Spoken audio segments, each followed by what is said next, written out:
GearNetwork.com. The following is a presentation of the Gear Radio Network. 1, 2, 3, 4.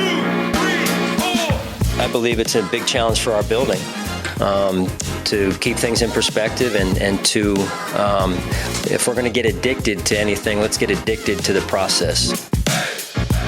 And with that, we welcome you to Trust the Podcast, powered by Better Live Than Dead and Gear Radio Network. This is episode 113. Episode 113, yeah, you dig it, I dig it, Bills Mafia, you dig it, yeah, oh yeah, freak out, Ryan. Yeah. Look at man, it's a Friday night.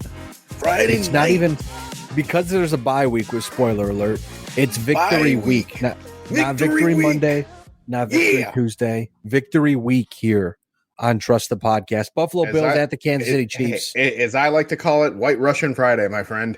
Oh, yeah, there you go. Buffalo Bills at the Kansas City Chiefs. As always, you can hear us on BetterLiveThanDead.com, GearNetwork.com, and wherever else you listen to podcasts. Make sure to hit the subscribe button as well to stay up to date on the latest podcast. I am Ryan Wolfe at Wolfe BLTD, joined on the line. Not on the line, joined by my co-host. Not on the phone. He's on his computer talking to us, ladies and gentlemen. I'm on my CPU.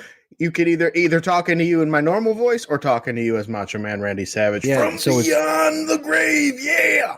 Sorry. At I am JC Money John Cimino, not Randy Savage, but still, he does a pretty damn good impression. John, the Buffalo Bills overcome the Kansas City Chiefs 24-20. Now, the real quick thing I want to mention: Buffalo improves to 5-1, a record they last held in 2019.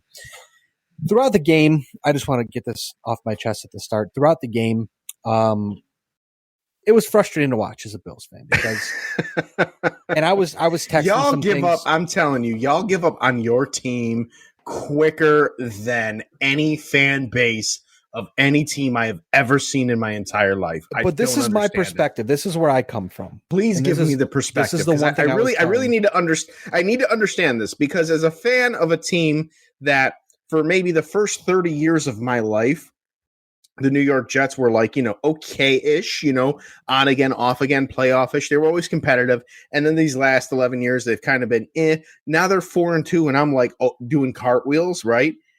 Help me understand this, Ryan, because you had 17 years, like the majority of your life, not my life, because I watched a great Bills team from 1988 on. But you had 17 years of a drought. And now you have like 4 or 5 years of a non-drought. Please explain to me why the hell you still have PTSD from this. So this is the thing. Lewis tried to get a good clapback in our chat, whether or not it was a clapback attempt or not, whatever. But watching that game was frustrating because I knew the Buffalo Bills could do better. But they were falling into all of those same traps that they always fall into, especially against teams like Kansas City, where, it's kind of like what you saw last year when they lost in the playoffs, where they're like, well, we'll just play soft coverage and we'll hold them in front of us. Tyreek Hill burns them. The rest is history. So watching that game, the Bills did not do bad by any stretch of the imagination, but it's just watching them and noticing the trends and saying, you've played this team before, you know what it takes to beat them, yet you're falling into those same mouse traps, essentially.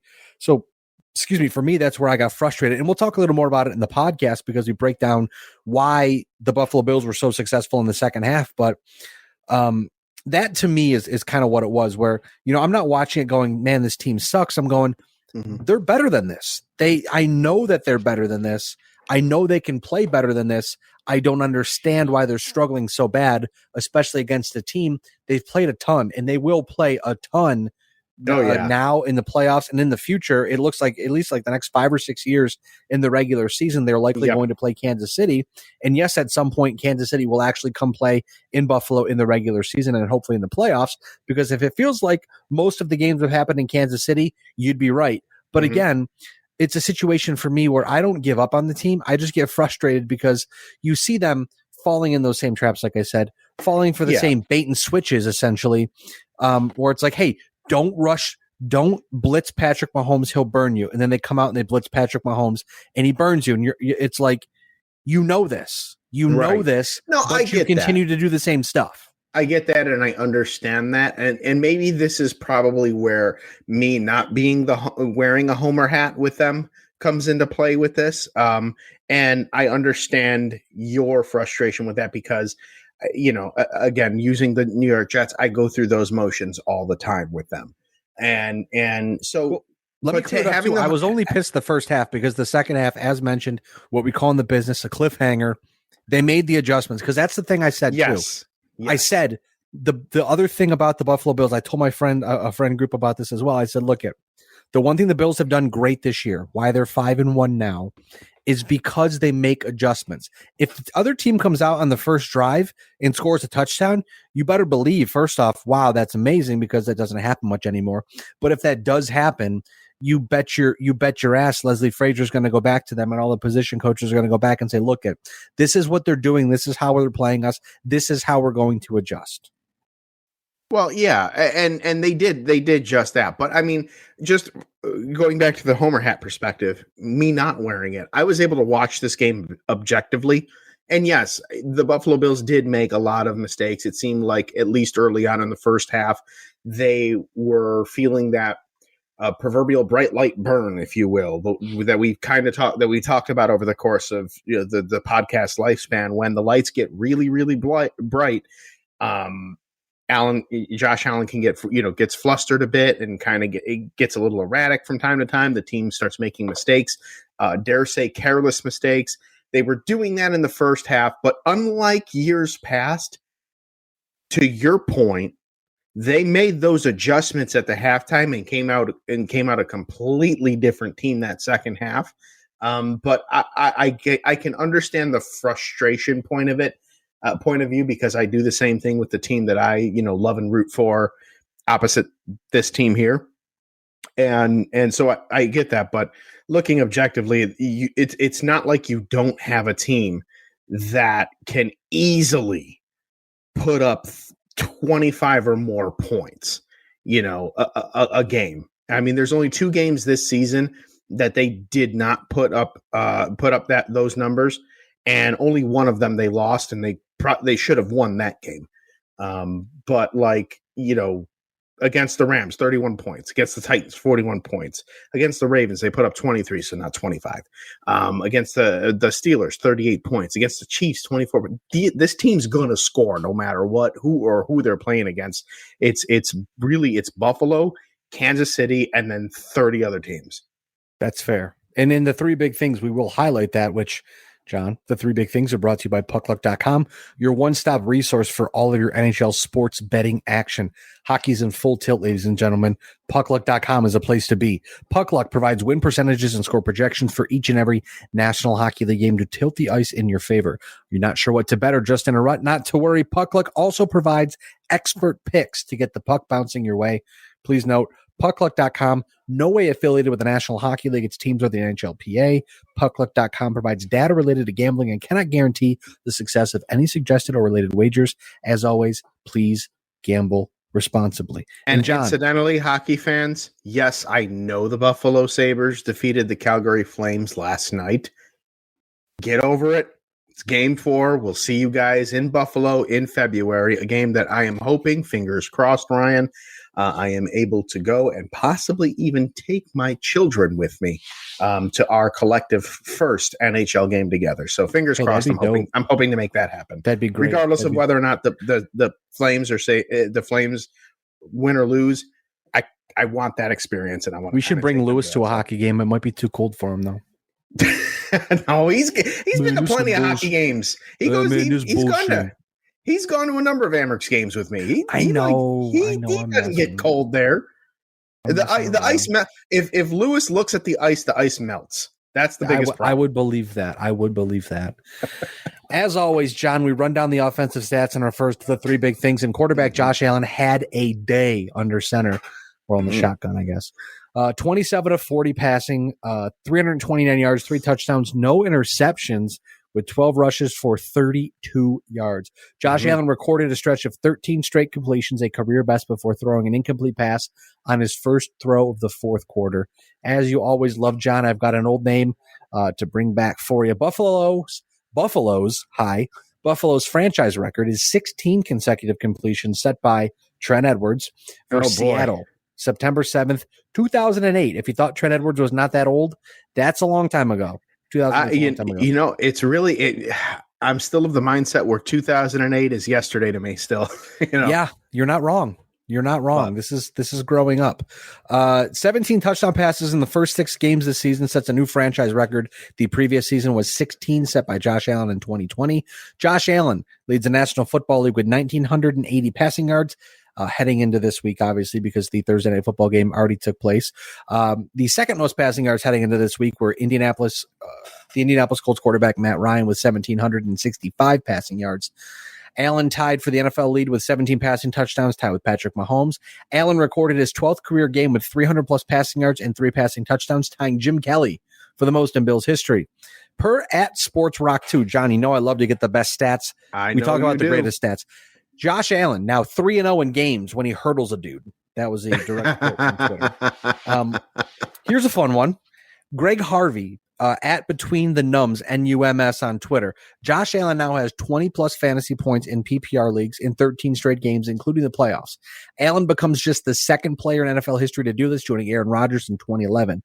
With 20-plus points in Week 8 against none other than Aaron Rodgers and the Green Bay Packers, Josh Allen would become the first player to do it in 14 straight games. I really can't wait for that game, but I don't know that Green Bay or its fan base is going to be ready for this game at all. They're heading into a buzzsaw, that's for sure. Josh Allen, the first starting quarterback to beat Patrick Mahomes twice at Arrowhead Stadium. That's Josh an insane Allen. Stat to me. That really is an insane. Here's another one that might even be a little crazier for you.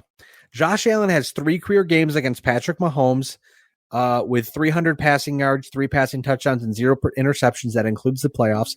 The rest of the NFL as a whole has 4. Tom Brady has 1, Joe Burrow another, Jared Goff another, and Ben Roethlisberger the last one. So, wow, impressive. Yes, absolutely impressive. I mean, there's a reason why, as far as the MVP is concerned, Josh Allen right now leads the pack with the best odds to become to win the MVP award this year. I mean, not to mention too, John, if you take away the Super Bowl victory, which again, if you uncheck that box when you're comparing these guys, it's clear that this is the next rivalry, that they are very much neck and neck. Absolutely. They really are. You look at his stats overall. I mean, right now, I don't know if you had mentioned it or not, but 1,980 passing yards, 17 touchdowns to 4 interceptions. He's got a 75.4 QBR, but he also had 257 rush yards and 2 touchdowns. I mean, this guy is the real deal. And yeah, you could talk about the Super Bowl appearances, the Super Bowl win by Patrick Mahomes, and all of that stuff. I mean, you guys got a good one here with Josh Allen, something I've been screaming from the rooftop since the very beginning. And I'm not going to let that one die. That's, I didn't expect that one to be my claim to fame here for this podcast, but God damn it, I'll take it. But there's a reason why he's leading that pack. He's we've seen this guy. I want to keep saying kid because he's so young still, but he's a man's man. When you talk about a guy developing before our very eyes, you can look no further than Josh Allen. Patrick Mahomes kind of, he had that 1 year where he sat behind Alex Smith, and then he kind of came in and he just blew everybody away. Josh Allen didn't do that. Josh Allen came in, I believe, off of an injury or poor play. I can't exactly remember offhand, but he came in and learned on the fly. And once it connected, and off to the moon he went. I mean, these stats, while they are insane, they are becoming less and less surprising as the weeks go on, because he's doing the thing. He's playing Madden on rookie mode, and you love to see it if you're a Bills fan. But what's more, you love to see it if you're a football fan too. It's crazy to see the old highlights on Twitter when they pop up about how bad this offense was when Josh Allen first started compared to how good it is now. Before we move on to our next player that we want to highlight in our offensive stats, a few more things about Josh Allen. Shockingly, Josh Allen was named the AFC Offensive Player of the Week for the second straight week. Per ESPN, he had 753 passing yards over the past 2 games. That's the most in a 2-game span in Buffalo Bills history. Also, ESPN projects Allen to finish the season. We only do this because it's the bye week. We're not going to obviously do this every week. Mm-hmm. But ESPN projects Josh Allen to finish with 5,610 passing yards with 48 touchdowns and 11 interceptions. To go further, Dan Orlovsky of ESPN tweeted, quote, Allen's 17-game pace, 6,196 net yards and 53 total touchdowns. Neither offenses that made the Super Bowl last year had that many touchdowns combined. And they're saying Josh Allen could do that by himself. That's crazy. That's even more crazy when you think about it. And again, proof positive as to why he's been so close in the MVP race the last couple of years, but he's the odds-on favorite thus far through where are we? Week 6 now, going into week 7. Thus far to win the odds. Have the most favorable odds, if I can freaking real quick too, because the way you mentioned that, what week it was, it's crazy to me how and maybe it's because I was younger and like not medicated, so like, you know, you deal with like the winter blues and all that stuff, and the Bills were bad, and you're still going to school. The winter time felt very long because, you know, you work for the weekend, you go to school, you're like, I can't wait for the weekend, then the Bills play it, and they played like ass, and then you're like, great, now I get to go through a whole other week of the Bills being asked to play another weekend, and so on and so forth. Rinse, lather, repeat, if I could talk here. Mm-hmm. But now you look at it and you're like, man, I'm so excited to watch the Bills play. I can't wait to see them on Sunday Night Football. It's going to be a great game. Or I can't wait to see them play the Chiefs, because no matter what, it's going to be a great game. Like, I'm excited for it. Yeah. So now it's like, it feels like the football season is going so much faster now because you're just anticipating every single matchup every single week with the Buffalo Bills. And I can't say that I hate it. It's a lot of fun.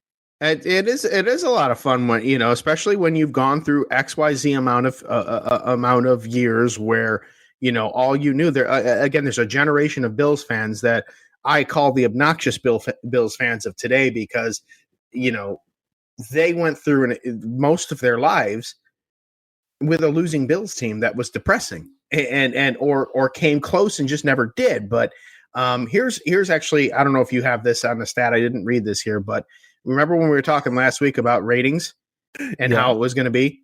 Oh, Bills Chiefs delivered last week. Delivered. It was the most watched. I'm sorry, no. It was the divisional game was the most watched game in the history of CBS playoffs. I've got the stat here popped up on but my you do phone. have the state. Okay, good. Yeah, good. it's the Bills and win over the Chiefs averaged 25.4 million viewers on CBS. That is the most watched Week 6 game in 15 years. That's unbelievable to me, and that's where I was going with that. But I mean, for sure, there's so many people are into this game. The NFL knows it. It brings big ratings every single time. You know, this is what Papa Goodell wants to be. And then the Brady Manning for the next 10 years. You know what I mean? That's why the Bills are playing on Thanksgiving. That's why the Bills are playing on Sunday night football, on Monday night football. Mm-hmm. I would presume later in the season when I believe they play the Panthers later this season, they have the option of Saturday or Sunday. That's probably why they'll play on hopefully not Saturday Thursday games. Night football, though. Dude, Thursday night football is like, I feel like that's the straight to jail. Like the teams that play Thursday night football, it's freaking awful. Although I must say, poor Al Michaels does not deserve to go out this way. Dude, he is having a blast. So if you listen to the stuff he says, he's having a blast. But to watch Andy Dalton throw back-to-back pick sixes in less than 2 minutes, bro, this is the worst football I've seen in a long time. Did you see that slow motion replay? Yes. That was freaking fantastic. I woke up to that video text to me, and I text my friend back and said, bro, I keep saying bro. I don't know why. It's probably because I'm tired. I just said, man, just inject that directly into my veins. I want that on replay for my whole life because it's so funny. It's the great. It's seriously, it was fantastic. It was hilarious. Wide receiver Stephon Diggs, 10 receptions on 13 targets for 148 yards and a touchdown. He shows up in the big game again. Mm-hmm. His 7th double-digit reception game as the Bills sets a franchise record. He surpassed the 100-yard mark for the 4th time this season. Sets a franchise record For most receptions through the first 6 games of a season with 49. The previous record was 45. Eric Moulds had that in 2002. 24 career touchdown passes from Josh Allen pushes Allen and Diggs to 3rd on the team's all-time list, with the pairing list of quarterback to wide receiver, breaking a tie with Joe Ferguson and Frank Lewis, and Ryan Fitzpatrick and Stevie Johnson, who both had 23 career touchdown passes from each other. I can appreciate the Eric Moulds reference in here because, of course, my fandom of older players and historical players. But it's funny because I was actually having a chat the other day with a friend of mine about Eric Moulds and how, and we kind of like fantasy booked, if you will, how Eric Moulds would have been, but arguably his stats, are I think personally he was a better receiver. While I'm very sentimental to Andre Reed, I think Eric Moulds was a better player than Andre Reed was. Could you imagine Eric Moulds if he had a Josh Allen as a quarterback? Like the just how good he or how much he would have really shined. I think we were talking about that, and so it's cool to see his name on here as now not having the record for most receptions through the first 6 games. Stephon Diggs has that, but I think if Eric Moulds had good quarterbacks during that time, during his stretch, I think these franchise records for receivers might have been a little bit more difficult for Stephon Diggs to achieve.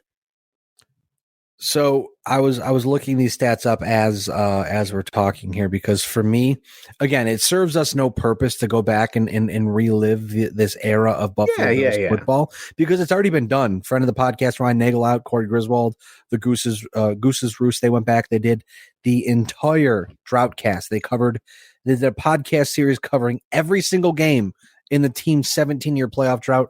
Highly recommended. But looking at this, though, you make a great point. First off, John, how pissed off would you be? Because for me, I would be incredibly pissed off if you retired with 9,995 career receiving yards. Yeah, that would irk me. I would want to sign a 1-year contract somewhere to, hopefully play the slot or the 4th receiver and maybe get, 6 or 7 yards in garbage time. So for me, Eric Moulds, I felt like he was always old reliable. For me, the guy was Lee Evans, who was great in Buffalo. Mm-hmm. Great in Buffalo, and then he went to Baltimore, and his career, it's almost like he was like a perfect fit for Buffalo, which again, looking at the stats, it wasn't crazy. Mm-hmm. I mean, his best year, he had 82 receptions, 1,292 yards. He once more he went over 1,000 yards, but then again, look at the quarterbacks he had. But like looking at Eric Moulds, he was. It's just those guys I never thought of, because growing up, you just see the Bills here and there kind of putzing around, and you're like, oh yeah, I know Eric Moulds, or I know of Lee Evans. Like obviously those were the Bills you grew up watching, but we're spoiled now for sure. Yeah, you absolutely are. And you know what? Take it now, because it's not guaranteed next year or in another few years. So absolutely enjoy it now while it lasts, because as you were able to see, especially with Kansas City, even though Buffalo was able to adjust their game, I feel like the league is slowly catching up to what the Bills are doing, and while they're still winning, they're constantly having to adjust. It's a big chess game, and eventually how the good teams go from good to great, is that they're able to make those adjustments. That's how the contenders, and the pretenders are. And I hate to be so cliche, but that's really the truth. Is that's how a Kansas City stays a Kansas City, and then you get a team that is a 1 or a 2 year wonder because they get figured out and they fizzle out because they can't keep it up. That's how you separate that. That's how the Bills have been able to be so good. We'll talk about it here in the next segment in just a few minutes. I keep teasing it. I'm very excited to talk about it, but I'm going to finish up the offense quick. Tight end Dawson Knox, 3 receptions on 3 targets for 37 yards and a touchdown. The game-winning touchdown was his 15th, the 15th of his career, tied for 4th most touchdowns receptions in Bills franchise history, with Reuben Gant by a tight end. That is tied for 4th most tight end touchdown receptions by a tight end in Buffalo Bills franchise history. Brain's working faster than the mouth is. Reuben Gant also has 15. Ahead of him, Scott Chandler, 17 touchdowns. Jay Remersma, 20 touchdowns. And Pete Metzelaars with 25 My touchdowns. boy, Pete Metzelaars. Yes. So he's close. He's very close. I mean, his season has kind of been a little sluggish start with not really being a part of the Bills offense. It feels like right now it's just kind of what's his role with the new offensive coordinator. Right. But then again, his brother also passed away. This was the first touchdown that he scored ever since his brother passed away. So a very emotional touchdown for Dawson Knox, but also very emotional because it was the game-winning touchdown. Yes. Someone who continues to step it up as well, John, and we're going to talk about running backs later in the podcast, but Devin Singletary, 17 rushes for 85 yards, 4 receptions on 5 targets for 22 yards. Right now, he looks like the guy the Buffalo Bills need in the backfield. And look at, for the season, 57 rushes, 256 yards, no touchdowns, with 22 receptions on 28 targets for 167 yards and 1 touchdown. He's on pace for 162 rushes for 725 yards. No touchdowns. Obviously, he doesn't have them, so they can't project him. With 62 receptions for 473 yards and 3 touchdowns. Those receiving stats, all on pace for career highs. Devin Singletary is becoming a well-rounded running back. And the crazy thing about it is if he continues to rush this little, he is going to be so fresh for the Buffalo Bills come the playoff time when the run game is so important. Absolutely. He doesn't need to be the guy for the Buffalo Bills. He needs to be the complement. He needs to, I hate to say know your role kind of thing, but he needs to know where his place is as of right now in this offense. He doesn't need to have 20 to 25 carries a game and doing all of these things. He doesn't need to. The game doesn't hinge on him. It hinges on Josh Allen. He just needs to be ready for when his number is called. And it's proof positive that right now, at least at this stage of the season, he's doing just that. So good on him. And I never hated the guy. He's such an anomaly, because one day he's explosive. The next day you don't see him. He's not quite on Elijah Moore level where if he doesn't get included in something, he's demanding a trade or anything. I think he's, a little more level headed than that. But in the same, as long as he continues to play this complementary to Josh Allen football, I think we're going to see Devin Singletary emerge, especially in times when he's really needed. Those times where Josh Allen, they may have the opposite team may have the game plan to take him out. So the other thing too is that it's very nice to see Devin Singletary continue to develop. That's the nice thing is you say, oh, hey, he dances in the backfield too much. Okay, now he's hitting the holes and he's going upfield. There's north and south at this point, which is amazing to see. And then you're like, okay, well, he doesn't catch the ball out of the backfield much. Guess what?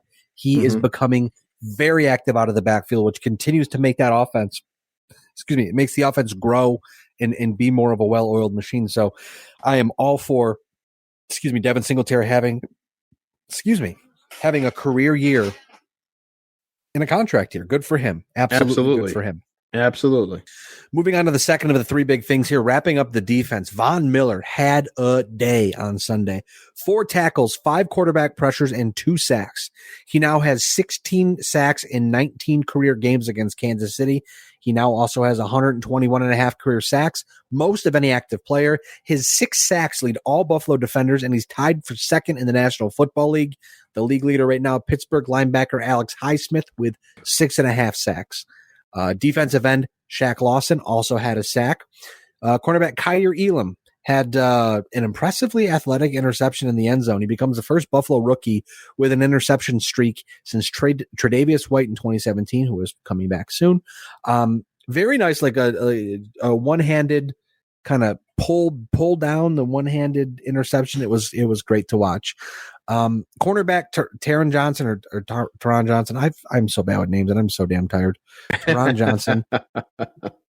Interception late in the fourth quarter to seal the game. It was a very, very fantastically read play, which we're going to talk about those adjustments in just a second. I've been teasing him for too damn long. Buffalo recorded 3 sacks on Sunday, giving them 19 sacks for the first 6 games for the first time since 2018. So they're doing very good in the sack department, something they've struggled with mightily the past couple of years. It seems like those adjustments are working. And speaking of adjustments, John, finally, the Buffalo Bills struggled in the first half. There was no doubt about it. Mm-hmm. They struggled to maintain tempo. They struggled to stop Kansas City. And then Leslie Frazier and the Buffalo Bills defense went in at the half. Sean McDermott went in the half and made a very, very big adjustment. The second half featured the Buffalo Bills defense switching to a 3-man rush with Matt Milano playing quarterback spy.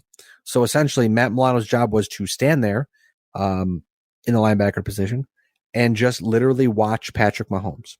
If Patrick Mahomes rolled out, Matt Milano rolled out with him. If Patrick Mahomes stayed in the pocket, Matt Milano stayed where he was. And those are the kind of adjustments that I was telling Lewis about and that I mentioned earlier in the podcast that this team continues to make. Now, granted, I know they lost in Miami, but as we saw last weekend, I saw on a nice Instagram post from CBS Sports, the Vikings sideline this weekend in Miami was 30 degrees hotter than the Vikings sideline was hotter than the Dolphins sideline. So like there were other factors in play in Miami that led the Buffalo Bills to lose. Obviously their execution wasn't there, but they were also dying. But they also didn't lose by a whole lot. They lost by a point. They were within a hair. I don't know the terminology. It's also late and I'm also tired too, but they were very, very close to, they could have easily won that game. We could be talking about a potential undefeated season right now. What's happened to us, one John? Or two plays not gone. Well, it's Friday night. Got nothing to do. It's 8:52 p.m. on a Friday night and you and I are both talking about going to bed, man. We have our glory days long past us. Yes. Those are the adjustments we've talked about. I've mentioned, I feel like this Buffalo Bills team continues to adjust until there's a game. God forbid it doesn't happen, but until there's a game where they just get their lunch handed to them. I don't know that that's going to happen, but I mean, any given Sunday, but I'm kind of in line with you. I don't see that any Buffalo Bills blowouts would happen anytime soon. I don't want to jinx it, but they're too good as a whole, and too good as individual. If the offensive line has a bad night, Josh Allen picks it up. If Josh Allen has a bad night, the defense picks it up. If the defense is struggling with passing, the run defense picks it up, or the pass rush picks it up, and they take care of the rest of the defense. Like we've seen it so far that there's not been a game yet this season, again, knock on wood, where everything has gone wrong, where the entire team as a whole struggles. So that's obviously not something we want to see, but that's that's the sign of a good team where it's we talked about it last year, the year before. You have to pick up your team. Hey, Josh Allen can't win the game every week. Hey, the defense can't be counted on to hold the team to 10 points every week. Okay, we have to find other ways to do it. That's what makes a good team great. That's what makes a good team. Buffalo Bills are doing. Yes, and not just players, but coaches as well. That halftime adjustment that you had mentioned, really effective. It was a completely, like I said, a completely different Buffalo Bills team that came out that second half from that first half, and kudos to the coaching staff, especially Leslie Frazier on the defense there. He's got those boys playing ball, and again, if you're a Buffalo Bills fan, you love to see it. We do love to see it, and we love seeing the Buffalo Bills win. But we're going to take a quick commercial break. We love those too because those pay the bills. Those put money in the pockets. They keep the lights on. They keep the podcast rolling. So stick around for more Trust the Podcast. We'll be right back after this quick break right here on the Gear Radio Network. 1, 2, 3, 4. And back here on Trust the Podcast, our third of the three big things. More on the big victory in Kansas City, John. The podcast is always much more fun and more exciting when the Bills win. It's a crazy coincidence that it works out that way, but I just seem to like it somehow. Well, long gone are the days, Ryan, where you and a friend of the podcast, Dell, would just kind of like mumble your way through a podcast. Yeah, where you would literally wait till the last minute because you're like, this is going to suck so bad. Yeah. I do not want to do this. Yeah, I think one of these days I'm going to probably partake in one of my favorite adult recreational items and binge through this entire podcast through the Ryan and Dell era, just to remind myself of how far along that not only this podcast has come, but how far along this team has come. When we started this podcast, Tyrod Taylor was the quarterback, and I believe I want to say it was the year that the drought had ended. Mm-hmm. And then the second year was year one of Josh Allen, and they went 7-9 that year and missed the playoffs. Yeah. But I remember it kind of being like, oh well, it was fun while it lasted, blah blah blah. Memories, and then and like now it's just like, Victory Tuesdays in season 2 were very, very, very rare, it seemed. And now it's like it's kind of a gimme. Absolutely. Yeah, absolutely. So with every victory, there are some kind of the barnacles on the bottom of the ship, if you will. That was the whitest thing I've probably said all month. Yeah. Wide receiver Isaiah McKenzie. His role has increased this year on the Bills offense, but a very frustrating performance on Sunday. And I guess it's really hard to nitpick things like this, but you think to yourself, okay, in a big game, he struggles and has trouble. What's going to happen if the game's on the line and you have to count on him? Can you count on him? And that's not something that you want to have happen.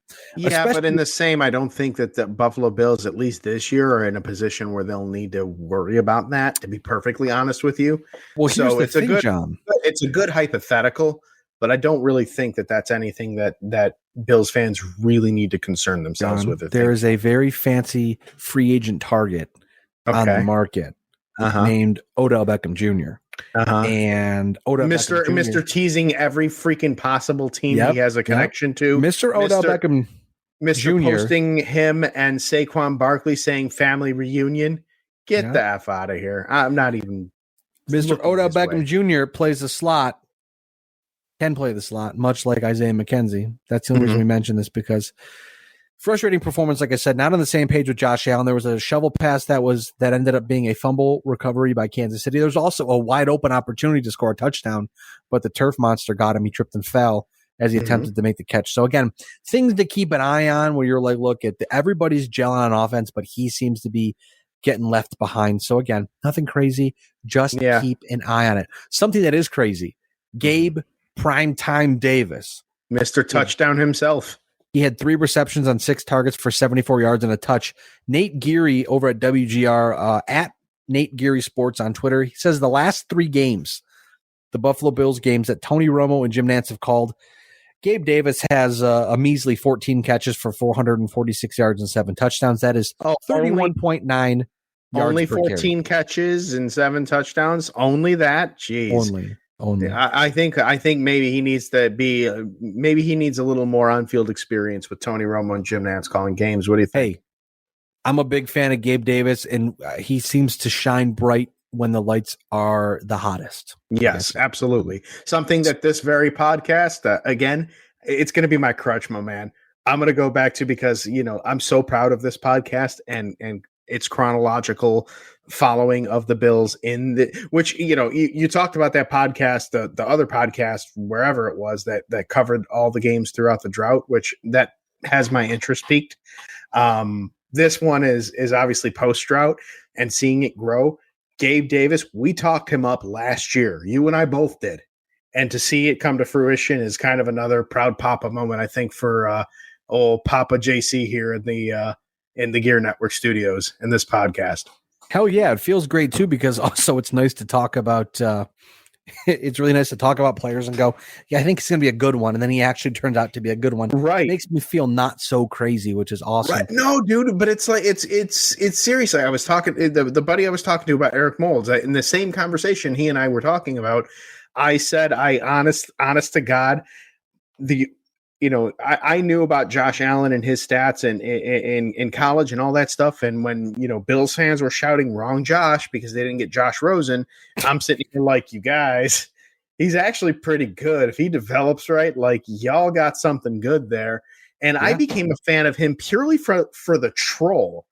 And I was not expecting it to pay off in the way that it has paid off, which I think might probably piss off some Bills fans, because it's like, oh God, now he really won't shut up. But we did that. I did that with Josh Allen personally, and you and I did that with Gabe Davis. Yep. And it's pretty cool to see. So I mean, every time Josh Allen does something great, I always think of you saying, "Trust me, he's going to be good." as well you should. I am riding that chip. I am, and inevitably I will own a Josh Allen jersey. I'm just lazy and have not purchased one yet, but inevitably I will own one. And when all of my Jets fans and friends, or all of my Bills fans, I thought you were a Jets fan, I'm going to be like, bro, it's documented. I've been a Josh Allen fan longer than you. Hey, look at when you get to the episode where you say that, let me know and I'll clip the audio and we'll put it in our intro. Oh, I'll try and find it. I will try and find it. So that's also not only did Gabe Davis have some nice catches and some nice statistics, the Buffalo Bills employed the Bush push on at least 2 occasions against Kansas City. So it's Josh Friday Allen, night. My mind went south. Oh, Jesus Christ on a cracker, my man. That thump you heard was not a drink falling off the table, ladies and gentlemen. So here's the thing. When you get to that 3rd and 1, 4th and 1, 4th and inches, 3rd inches, whatever, you've got a quarterback who's like 7 foot tall. Why don't you just let him get the ball and fall forward? Well, Buffalo employed that thought process on Sunday against Kansas City. And Josh Ryan, Allen sneaking up. Called again? The Bush push. Yes, thank you. You remember why it's called the Bush push? Notre Dame fan? Don't want to bring back any old sore memories, but my God. Yeah. Shut up, Ryan. When Matt Leinart had no chance of running in and Reggie Bush shit himself and was like, we got to get him in the end zone and just like nukes him. Yeah. Yeah. Shut up. This worked a little more effectively against Kansas City though, because they had Gabe Davis in motion. So when Gabe Davis got to Josh Allen, Allen hiked the ball, lunged forward. Gabe Davis turns and just shoves Josh Allen forward 2 or 3 yards. And they did it twice, and it worked well. Yeah. Because remember, we remember back to the game last year, Monday Night Football, Tennessee against Buffalo, where Buffalo went for it, and then Josh Allen slipped, and they didn't win the game because of it. Right. Now they're finding new and innovative ways. That's the one thing I must say too. I didn't have this in the podcast, so I want to make it quick. But that's the one thing I like about Ken Dorsey is that he's finding new and innovative ways to make things work. I feel like the Buffalo Bills, especially with Sean McDermott, for the longest time, are afraid to put great plays on tape until it matters. They don't want to give away something in week 2, 3, 4, 5, 6, 7. They want to give something away in the AFC title game, something you've never seen before. And that's the one thing too that I've learned from listening to a lot of sports podcasts where players, there's a great podcast out there, Games with Names. It's got Julian Edelman and there's a Sam Morrell. He's a comedian. It's great together. They talk to players and talk about specific games that are etched in history that have names. That's why they're Games with Names. But to hear players talk about, in the Super Bowl, in the second half, Eli Manning had mentioned in the second half of the Super Bowl, one of the Super Bowls that the Giants went over the Patriots. Bill Belichick, I just went completely blank there for a second. Sorry. Bill Belichick, it brought a defensive scheme out that the Patriots had used one time in the season in like week 6 against the Chargers. And it's like, those are the kind of things, those are the kind of adjustments in schemes that you go, this is why these teams are so good, because they're able to hold these things in their back pocket or say, look, I remember a thing we did week 2. It was, 4th and 3rd and 5 against team whoever, and we're going to do it now. And it works. We're like, wow, that's crazy. But those are the things that make the Buffalo Bills so hard to beat.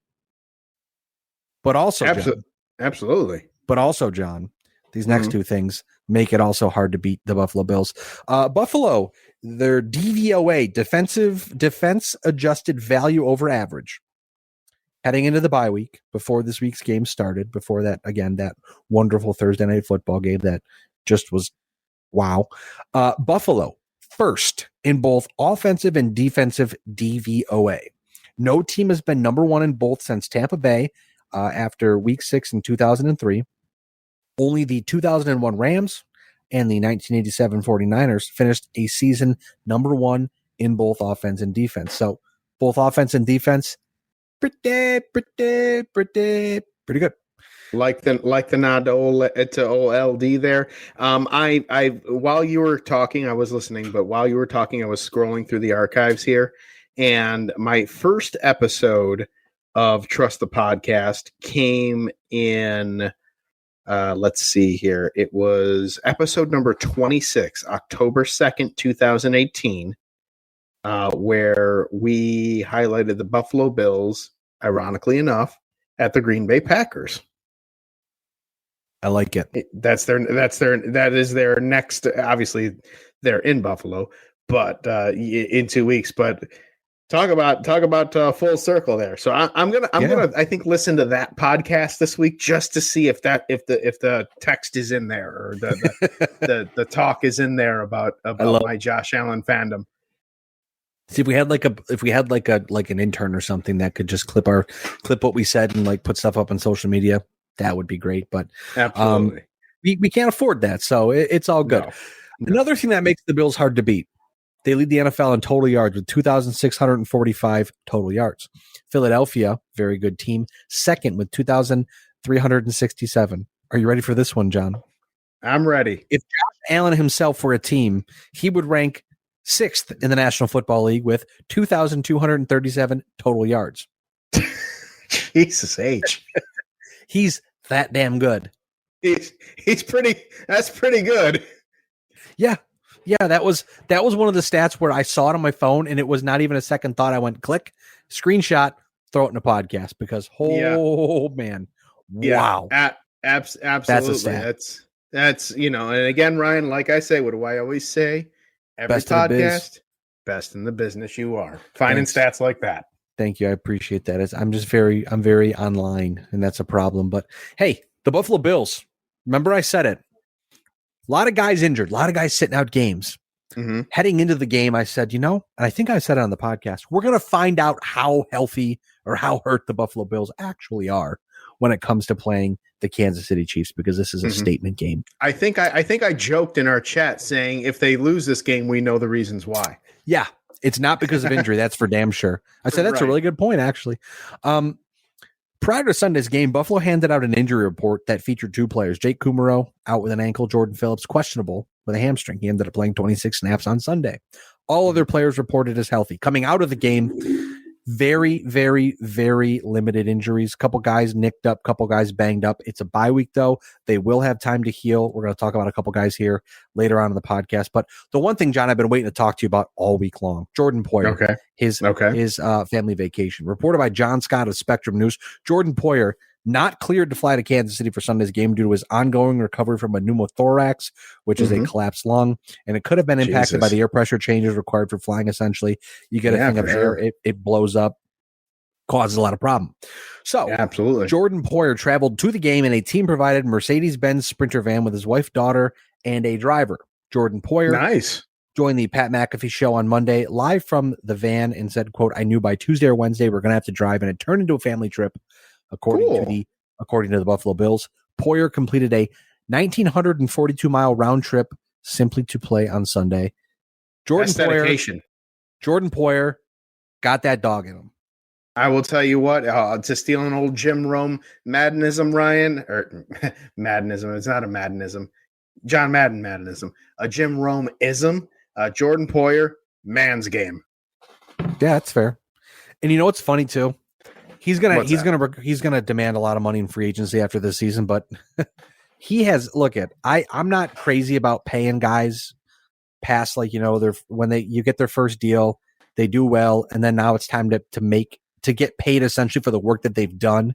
I'm not a huge fan of paying guys because normally you don't get that return back for paying for what they've done. We see a lot in baseball as well. But Jordan Poyer has proven his worth to this franchise this season. He really has. I mean, it's insane. He absolutely has. Let's focus on that after the season's over. Right now, let's just enjoy what we have. Absolutely. So looking ahead now, I clicked on the wrong screen on my computer. Injury news, quick update. Right tackle Spencer Brown left the game in the second quarter with an ankle injury. Cornerback Dane Jackson, his painful season continues, left in the third quarter with a stinger. Also, sucks to suck. Linebacker Andre Smith, a boon, I think is the right word. He was a very big special teams guy.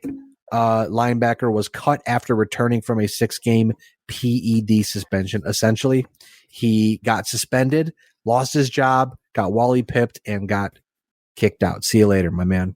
So, yes, indeed. Week 7. I'm actually reading, not to interrupt you here. I'm reading the episode description of episode number 26. Are you ready for this? I'm ready. I feel like we will find that audio in this episode, because the episode description for episode number 26, Buffalo Bills at Green Bay Packers, for Trust the Podcast on the Gear Radio Network. It reads as follows. Ryan Wolfe is joined on the podcast this week by Gear Network CEO and noted New York Jets fan John Cimino. How does that work? John swears to be impartial the entire podcast and ends up doing a whale of a job. Thank you, Ryan. John and Ryan discuss this. Get ready for this. John and Ryan discuss the struggles of Josh Allen. Oh boy. The statistical nightmare that was Sunday's loss, and where in the world is the real LaShawn McCoy? Tune in. Talk about a blast from the past, huh?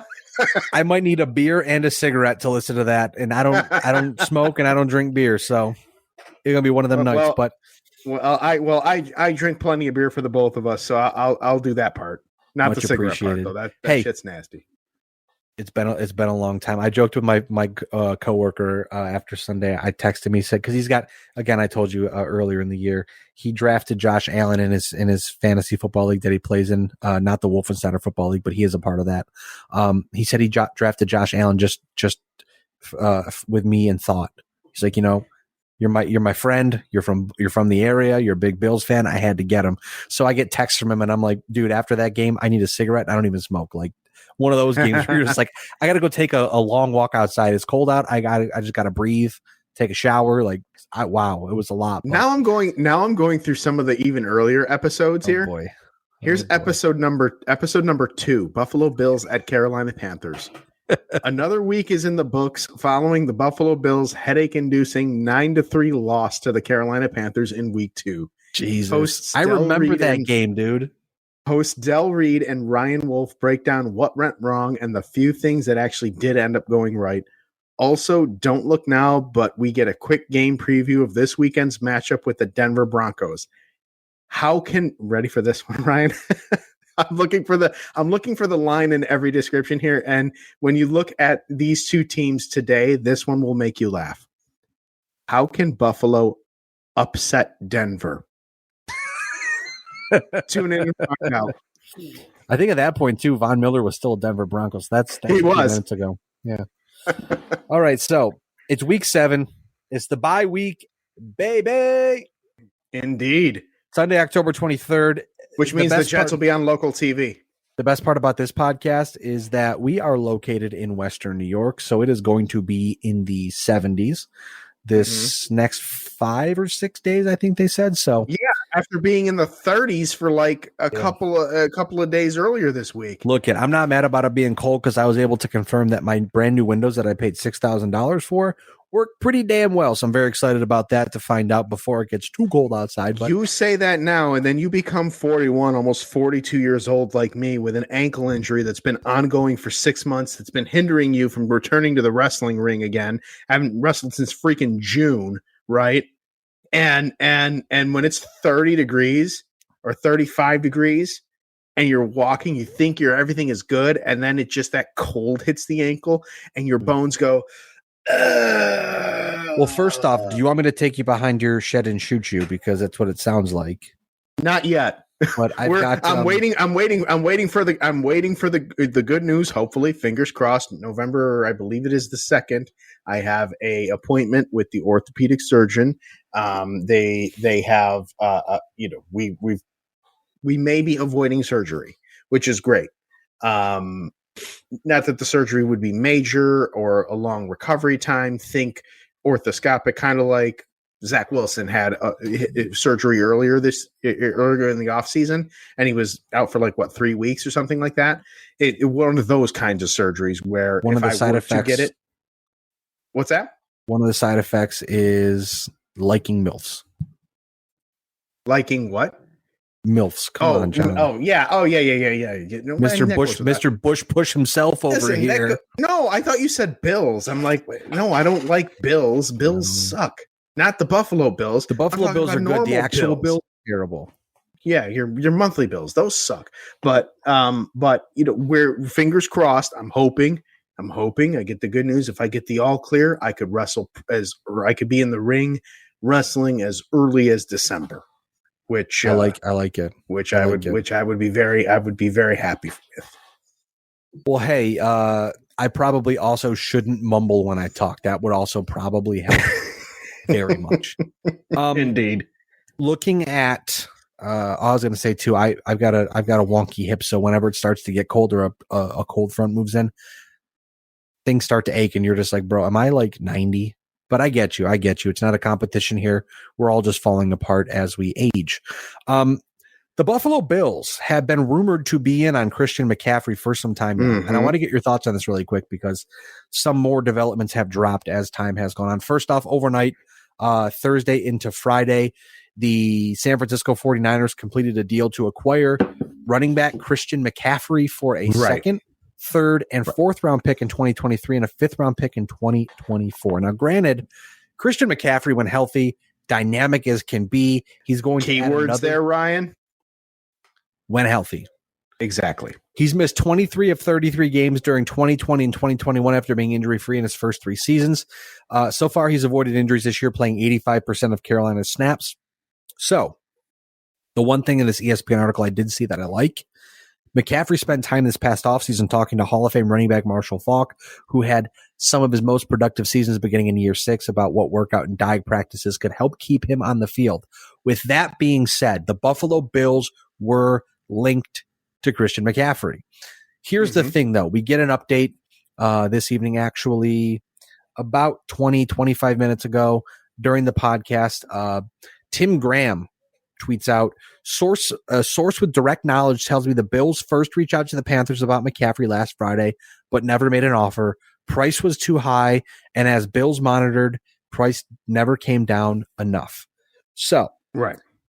I don't think the Buffalo Bills really made a huge mistake. And I say this not because of the guys they have on the roster now, not even thinking about that. You look at what it would have cost. It would have cost a lot. And it wouldn't cost a first round pick, apparently. But those second, third, fourth, fifth round picks, those, as the draft goes on, we've started to see that Brandon Beane has been able to hit on those guys and find players, playmakers that can fill the roster for cheap. And when it comes to teams like the Buffalo Bills, they need to be able to do that because then they can pay guys like Josh Allen, guys like Stephon Diggs. They can pay those guys the money that they're deserved and the money that they really need to get to stay in Buffalo. Sustainability. Exactly. While being able to bring more people in, what is it called? Bring more people in at a lower price, whatever it is. Right. The Bills, now talking about the on-field product, the Buffalo Bills do not need to get much better. No. That's one of those things. It's like when they drafted James Cook. Again, totally different. But when James Cook was drafted, you're like, look, this is 100% a luxury pick. Getting Christian McCaffrey would totally be a luxury. When you look at the San Francisco 49ers, they need another dynamic playmaker in that offense because at this point in time, they can't seem to stay healthy under in the backfield, but they also can't stay effective in the backfield. So now that they're able to be, now that they're able to add Christian McCaffrey to that backfield, that should help out that offense a ton. And they're definitely rolling as of late. But yes, it's not absolutely. It's not a situation where the Buffalo Bills needed to go out and be like, hey, by the way, we need to add this guy. If they got him, great. If they didn't, it's all good. They didn't need him because they're already still the Super Bowl, the favorites for the at minimum a Super Bowl appearance. To your point, if they had gotten Christian McCaffrey, that would have been pure luxury, and that would have been rubbing salt in the proverbial wounds of the teams like the 49ers or the Rams, who was also in contention for him to compete, to compete to try and bring him there to kind of bolster their offense. Now, what McCaffrey offers the 49ers is that dynamic dual threat that would work very well with a Jimmy Garoppolo and a Deebo Samuel as well. So I think that was a good fit for him. Can he stay healthy? That's going to be the big key. I think ultimately at the end of the day, the Carolina Panthers won this trade because they're in full-fledged rebuild mode now. At this point, it's very clear.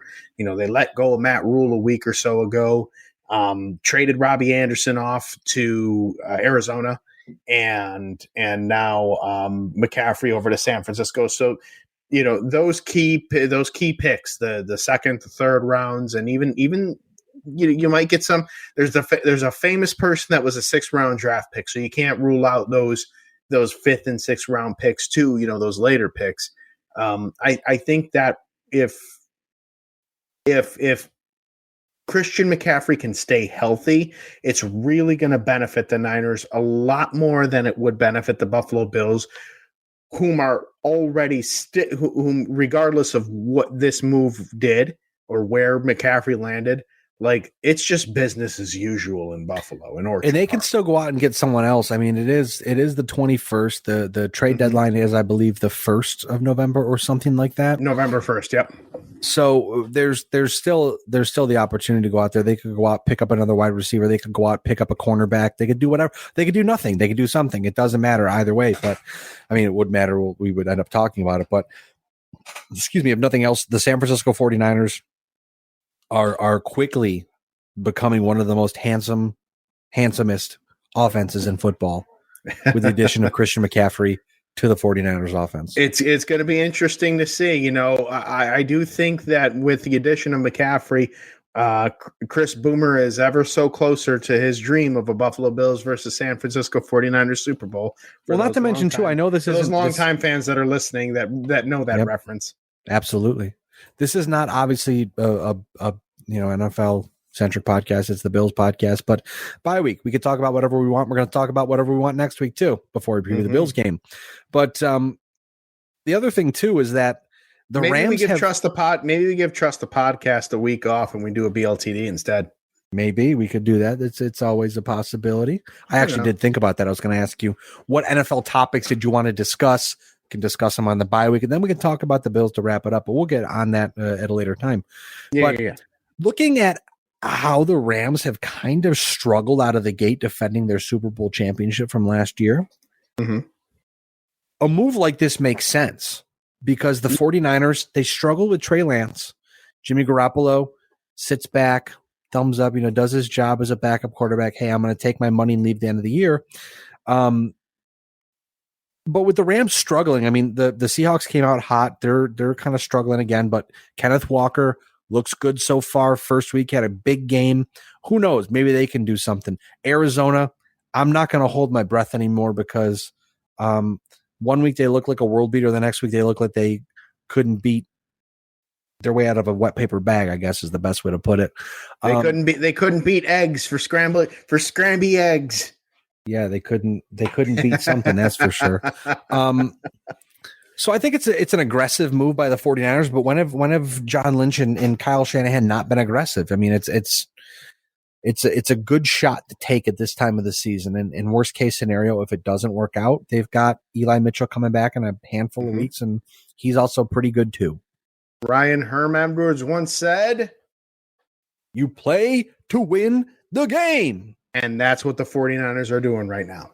Look, I heard one a couple nights ago.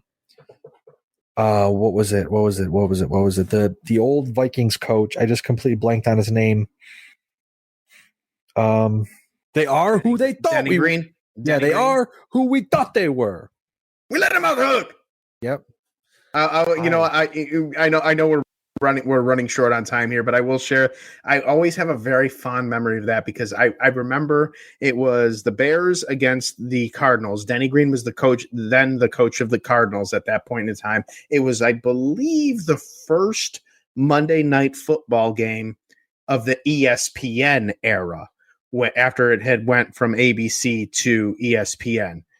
I believe, don't quote me on that, but I remember after the game was over and Denny Green was walking off the field, he had this look on his face, and my buddy Brandon, who is Green Bay Packers diehard, remembers the years when Denny Green coached in Minnesota and the often amount of times that the Brett Favre and Mike Holmgren led Packers kind of gave Denny Green that look too.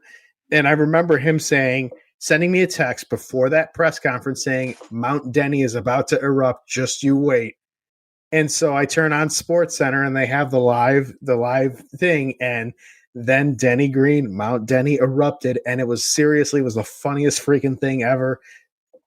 Rest in power. Of course, Denny Green, he's no longer with us, but that's always, every time that is played, I am reminded of that memory of the Packers fan calling his shot. That game is so important in the history of football. It has its own Wikipedia page breaking down the entire thing start to finish. It really was a unintentionally, I think, a very pivotal game in NFL history for some reason.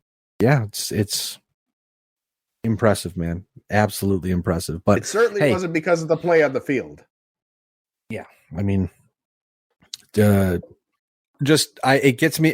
throws me down that rabbit hole because I'm like, oh man, I want to go watch all of the old coaches freaking out, man. That always kills me. But with that being said, I am Ryan Wolfe at Wolfe BLTD. John is at I am JC Money. John, we are Trust the Podcast. You're not. Stay safe, stay healthy, enjoy the bye week. We'll be back in a handful of days at some point in time next week to talk about the National Football League as a whole. What everybody wants to know, what's been surprising, what hasn't been surprising. And then we'll talk about the Bills and Packers on Sunday Night Football. So with that being said, thanks again for tuning in. As always, go Bills. Bush push, baby! The preceding presentation has been brought to you by the Gear Network.